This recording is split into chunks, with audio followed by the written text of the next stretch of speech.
Puji syukur alhamdulillah ya no.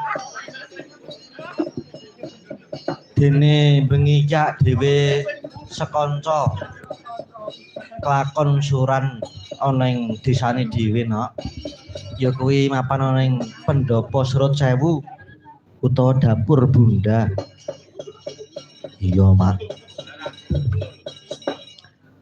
Mula matur nuwun sing akeh karo Mbah Lurah.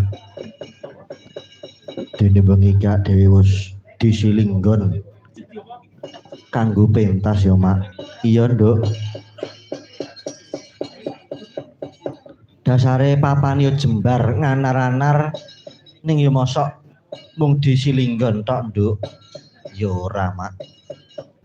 Lek mestine yo komplit sak makeme, sak wedange, sak sangune barang ketoke. Aja ngrembug sangu ngono kuwi sangeru. Mengiki dalange ana pira, Mak? Dalange ana 3 no. Ya kuwi aku dhewe iki ngibarat cah sekolah ngono.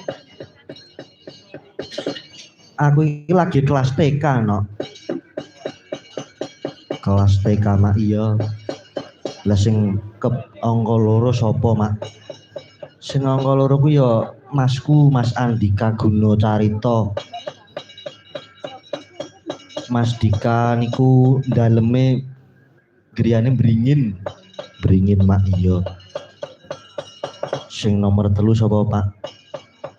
Sing nomor 3 ya kuwi Mas Arif Wibowo Carita. Mas Arif niku putrane Bubur Sinden.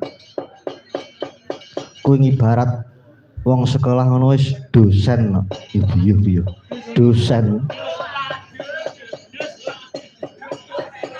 Iya no.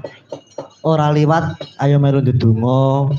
Muga-muga sak bubare suran iki Desa Teguhan lan Mbah Lurah sak perangkate sak warga masyarakate lan sing rawuh bengi iki tansah diparingi rahayu wilujeng niskala. Amin. Muga-muga restu dapur Bunda tambah laris no. Iya, Mak.